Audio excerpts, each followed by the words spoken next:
Welcome to the Dragon's Den. My name is Leo Drake, and thank you for spending part of your day with me. Be my guest and subscribe to the channel, click the like button and ring the notification bell to be notified when I post a new video. In this video, we are ranking Disney movies from the 1980s and 1990s.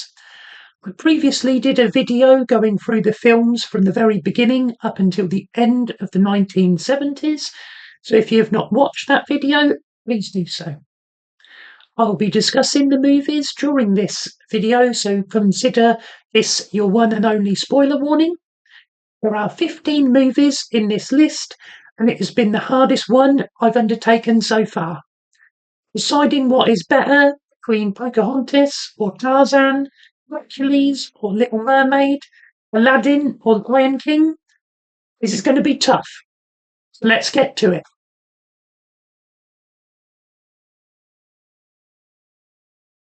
Number 15 is Fantasia 2000 from 1999. I'm using the Disney Classic list, and if you watched my previous Disney video, you know I thought the original Fantasia was too long. Well, Fantasia 2000 fixes that and begins strongly with Beethoven's Fifth Symphony, and the format remains similar, with classical music played to pictures which tell a story. So why is Fantasia 2000 at the bottom of this list? Well, it incorporates celebrities into the movie that are not needed. Steve Martin, Bette Midler, James Earl Jones, Penn Teller, Angela Lansbury, all fine people, but just have the musicians introduce the scenes instead. I was also unhappy that Disney copy and pasted the Mickey Mouse Sorcerer's Apprentice scene. The first movie came out in the 1940s, so they had over 50 years to do a new Mickey Mouse scene, and instead gave us the exact same one. I do like the scene with Donald and Daisy Duck playing out the Noah's Ark scene. I worry this movie was not given the full backing it deserved, and the shorter runtime feels less like trimming the edges to make a tighter film, and more like they were not interested in expanding on the original movie.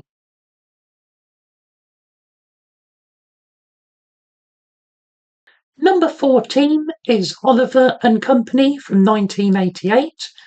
The one thing I really like about this film is the unique artistic style. Much of the film was hand-drawn, and it gives the animation a bold and distinctive look that brings New York to life. The story is loosely based on Oliver Twist by Charles Dickens. A cat named Oliver finds himself part of a dog gang owned by Fagin, who owes money to Mr. Sykes. That is, until Oliver is adopted by a young girl named Jenny. The dog gang rescue Oliver against his will, and Fagin plans to ransom the cat to his rich new owners so he can pay Mr. Sykes. When Fagin meets Jenny, he changes his mind, but Mr. Sykes kidnaps Jenny before Fagin, Oliver and Dodger rescue her. Disney has done a lot of cat and dog films over the years, and this is a solid film that comes up against very strong competition.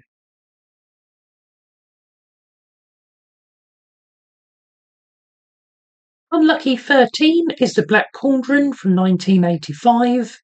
I remember this movie being better than I found it after re-watching the film for this video. In the land of Prydain, Taran is assistant pig keeper to Henwin, a prophetic pig who knows where the precious Black Cauldron is hidden. The Horn King is searching for the pig and the Black Cauldron to unleash an undead army on the world. This movie does have a dragon, and they capture the pig after Taran meets Gurgi, who reminds me a little of Gollum. Taran seeks to rescue Henwin from the Horn King's fortress. He manages to surprise the inhabitants and free Henwin, but is captured himself. In the dungeon, he meets Princess Alongwy and a bard before finding a magical sword which helps them escape. Gurgi joins up with the fugitives, and they all go through a whirlpool to the land of the fairy folk, who also know the whereabouts of the super secret Black Cauldron. Fairy Guide takes them to Mulva, where Taran trades his magical sword for the Black Cauldron with 3 witches. We learn the only way to stop the Black Cauldron's power is for someone to sacrifice themselves and climb into it. When the Horn King's forces arrive, Gurgi runs and hides while his friends are captured. The Horn King uses the Black Cauldron to call forth his undead army, but Gurgi frees the prisoners and then sacrifices himself by going into the cauldron. The Horn King is defeated. Our heroes are sad about losing their friend. The 3 witches return to claim the Black Cauldron, and Taran trades it for Gurgi. This movie is based on books by Lloyd Alexander under the Chronicles of Prydain. And this movie is different to almost all other Disney films and deserves credit for that. There are no songs and the film has a much darker tone, so I'll leave it up to you to decide how well that works.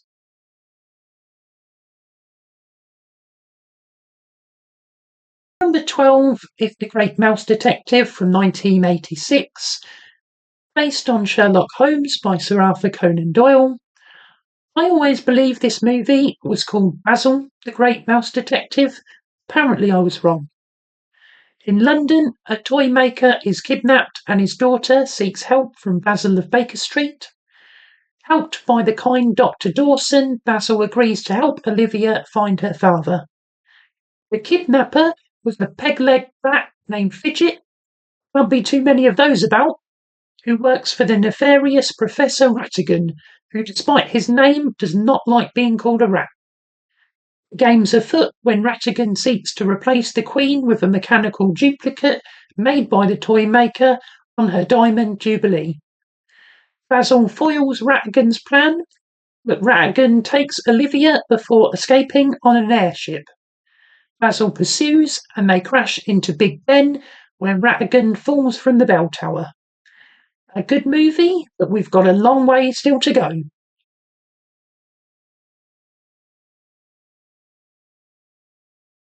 Number 11 is Rescuers Down Under from 1990. 13 years after the original, we get a sequel to The Rescuers, which I personally prefer. Bianca and Bernard seek to rescue a young boy named Cody from a vile poacher called McLeish and his lizard Joanna. The Rescue Aid Society send Bianca and Bernard to Australia, where the poacher is hunting golden eagles.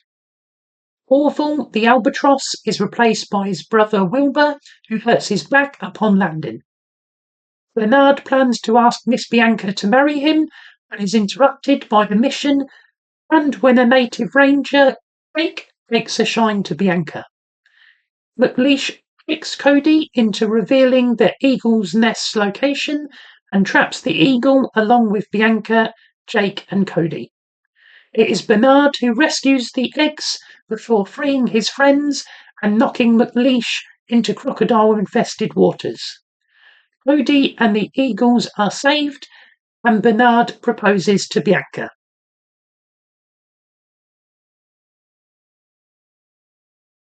Into the top 10, we have The Fox and the Hound from 1981.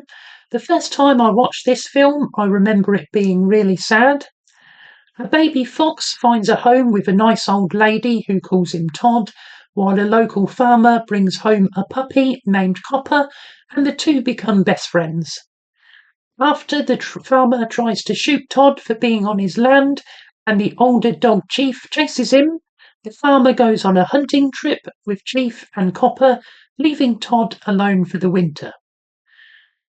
In the spring, the farmer returns and Todd goes to see his best friend, but things have changed. Copper has been taught how to hunt, and both animals have grown. Chief chases Todd, and after Copper lets Todd go, the old dog is hurt, causing ill will between the two companions. The farmer threatens harm will come to Todd if he steps foot on his land again, so the old lady decides to release Todd in the forest, where he meets a female named Vixie. Farmer learns what the old lady has done and takes Copper to hunt Todd. Vixie and Todd are trapped in their burrow before escaping. A bear attacks the farmer and Copper defends his master. Todd helps Copper against the bear.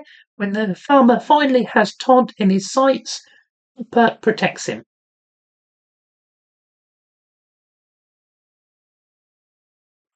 Number 9 is Pocahontas from 1995. I enjoyed this film more than I remembered and was delighted that Billy Connolly voices a character. Who needs Mel Gibson when you have the Scottish comedian? Gibson plays a man named John Smith who sails on an English ship to find a new world. They travel to Virginia, where a chieftain seeks to marry his daughter to a brave warrior. Pocahontas is not convinced by the match and wants freedom to make her own choice.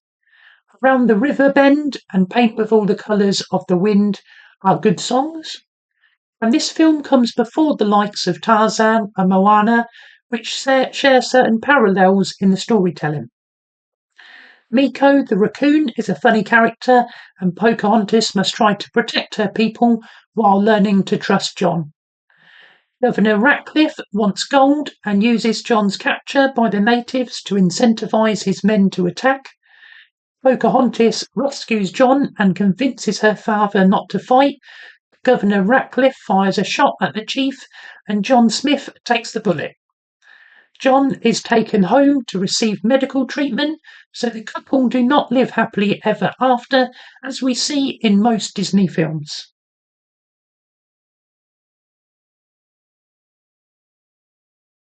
Number 8 is Hunchback of Notre Dame from 1996. I first watched this movie in the cinema and remember it fondly. The fact it only makes number 8 is a credit to the competition. Frollo pursues a woman who seeks sanctuary in Notre Dame. It's too late for her, but the child she carries is saved by the Archdeacon. Frollo agrees to keep the child, but stashes the boy away in the bell tower and calls him Quasimodo. I'm not sure if the gargoyles are real or just in Quasimodo's head. They are a funny addition to the story. Captain Phoebus is a decorated soldier and is drafted in to help with Frollo's campaign against the gypsies. Everyone's head is turned by Esmeralda, who dances at the Feast of Fools, where Quasimodo is unmasked. Esmeralda makes fools of the guards along with her trusty goat and takes sanctuary in Notre Dame. Quasimodo helps Esmeralda escape. Who knew bell ringing could give you such a pump? Frollo begins a witch hunt for Esmeralda and the gypsies' home, the Court of Miracles. Phoebus disobeys orders and is injured before being saved by Esmeralda and taken to Notre Dame for Quasimodo to find him, creating an awkward love triangle. Frollo tricks Quasimodo and Phoebus into leading him to the Court of Miracles, which are in the catacombs under Paris, where he attacks and takes them prisoner. Quasimodo is chained in the bell tower, and Esmeralda is to be burnt at the stake. Quasimodo, with his bell-ringing swole bod, breaks his chains and once again claims sanctuary for Esmeralda. Frollo is unhinged and assaults Notre Dame, which makes the people revolt. Frollo falls from Notre Dame, trying to kill Esmeralda, who is saved by Quasimodo. I mistakenly read the book by Victor Hugo, and I'm glad Disney changed the end because the book takes a dark turn.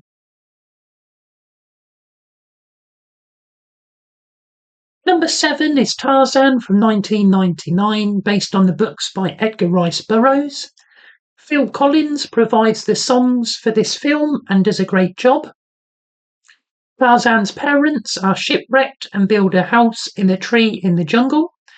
Carla, a gorilla mother, loses her child to the leopard Sabor, and when she hears an infant crying, her maternal instincts take her to a human child whose parents have also been killed by the predator. Kerchak, the gorilla chieftain, rejects Tarzan, but Carla keeps the child and raises him as her own.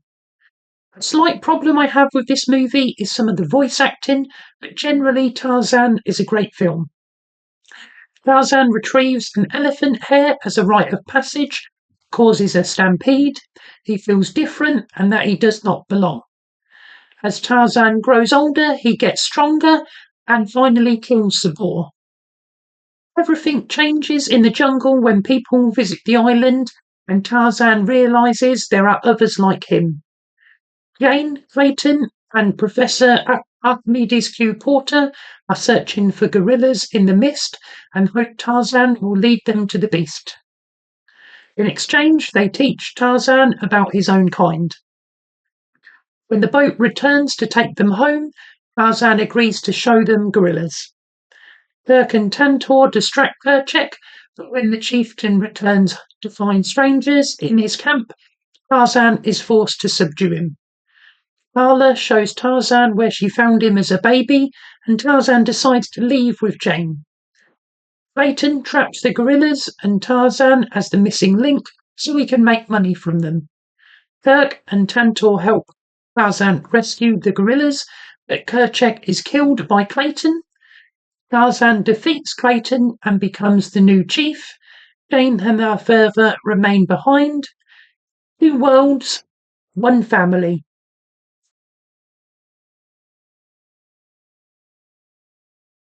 Number 6 is Little Mermaid from 1989. It's crazy that this film only reaches number 6 on this list.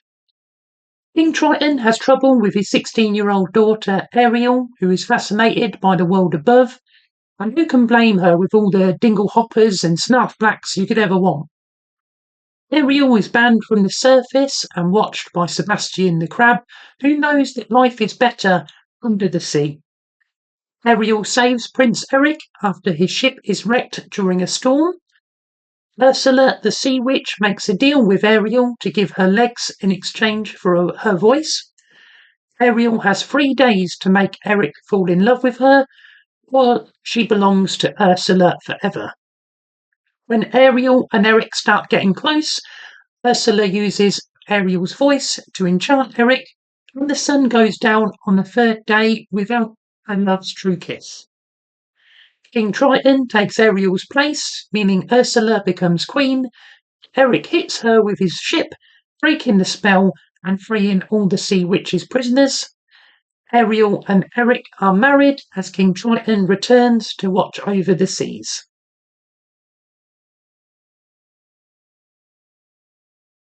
Into the top 5, we have Hercules from 1997. I know this is some people's favourite Disney movie, and I don't blame them because it is great. 80's meets with the Fates, who warn that if Hercules fights, then his plan to overthrow Zeus will fail. 80's minions, Pain and Panic, steal baby Hercules from Mount Olympus, seeking to make him mortal, but they are interrupted by a kind elderly couple, and Hercules never takes the last drop of the potion, which makes him mortal, but he retains his strength. Hercules is forced to live as a mortal, feeling that he doesn't belong, until his parents reveal the truth of how they found him. Hercules travels to the temple of Zeus, where he learns he must become a true hero, earn his place on Mount Olympus, and is advised to seek out the trainer Philoctetes. With his flying horse Pegasus, Hercules goes through a classic training montage, and we all know I love a training montage. Herc rescues Meg from a centaur. She calls him Wonder Boy, but is working for Hades. Hercules carries on to Thebes, where Meg brings news of a disaster. Hercules fights the Hydra and goes from zero to hero. Meg seeks Hercules' weakness. Hades sees that Meg is his weakness. Phil overhears their plotting. Wonder Boy won't listen and gives up his strength for 36 hours in exchange for Meg's freedom. Hero for hero. Hades releases the Titans who attack Mount Olympus. Phil tries to rally Hercules, and when Meg is hurt, he gets his strength back. Hercules and the gods defeat the Titans, but Meg dies. Hercules goes to the underworld and makes a deal with Hades, exchanging his life for Meg's. Hercules is made immortal for his heroic deeds. He rescues Meg and puts Hades in his place. A true hero, Hercules goes the distance. He is offered a place on Mount Olympus. He decides to remain on Earth with Meg. This movie is infinitely rewatchable, funny, and entertaining.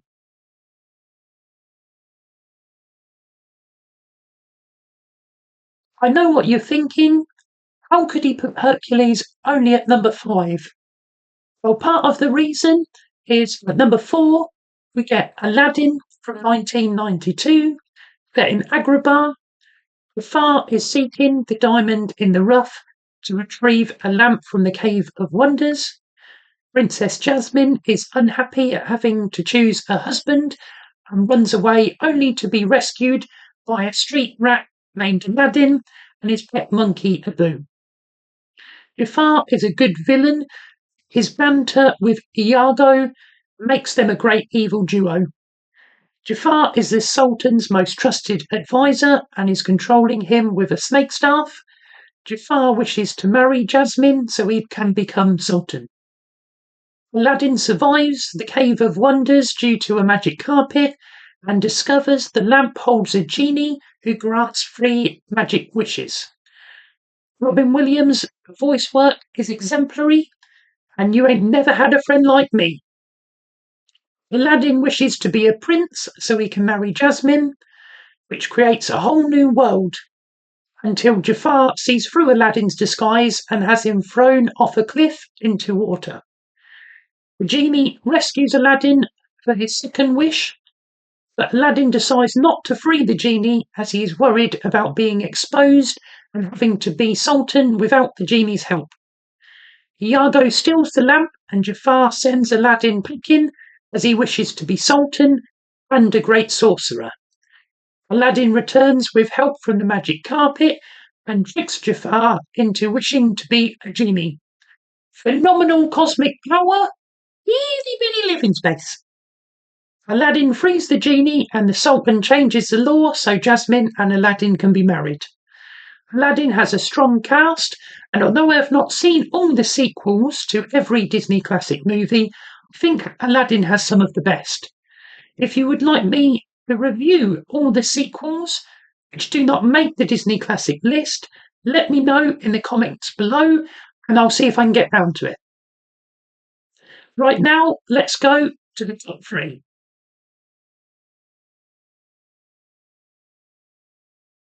This list only gets harder as we go into the top 3 with Mulan from 1998. When Huns invade China, the emperor sends his imperial army to protect the people while conscripting new recruits as a reserve. Mulan must impress the matchmaker to maintain her family's honour. Despite a lucky cricket, it does not go well. Mulan's father is old and has a bad leg, so Mulan takes his place, cutting her hair and donning his sword and armour. The ancestors want to send the Great Stone Dragon over. After Mushu, voiced by Eddie Murphy, breaks the statue, he goes instead. Dragon, not lizard. We get a better training montage than in Hercules, and Make a Man Out of You is one of the best Disney songs. The recruits are called to the front where they find the Imperial army has already been defeated by the Huns, and they are the last hope for the Emperor. They are outnumbered by the Huns, so Mulan uses the last cannon to create an avalanche before rescuing Shang. In the tumult, she is injured and her secret revealed. Shang spares her life to repay his debt for Mulan saving his life earlier. A band of Huns survive the snow, and Mulan seeks to warn Shang and the Emperor. Now she is a girl, no one listens until the Huns take the Emperor prisoner. Mulan, Shang, and her companions rescue the Emperor, and the Hun leader gets lit up. Mulan returns home a hero, and Mushu is made a guardian. Some people might say that this movie is underappreciated, but I know a lot of people really love it, including me.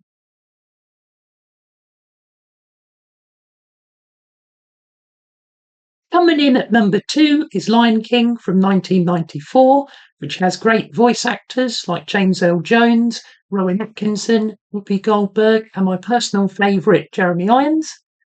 The songs are produced by Elton John, and we start at Pride Rock. Yes, Simba just can't wait to be king. Be careful what you wish for. Scar kills Mufasa in a stampede, which I don't remember being in Shakespeare, and convinces Simba it was his fault. The hyenas are supposed to kill Simba, but he runs away. Hakuna Matata means no worries, and Simba grows up with Timon and Pumbaa, who like having a lion on their side. Nala and Rafiki find Simba and tell him that Scar has allowed the hyenas into the Pride Lands and everything is ruined. Simba returns to face Scar, who confesses, "I killed Mufasa." Scar is not prepared for the hyenas to turn on him. I guess that's just the circle of life. This movie has great characters, memorable moments, and is a classic Disney movie. It would have been number 1, except for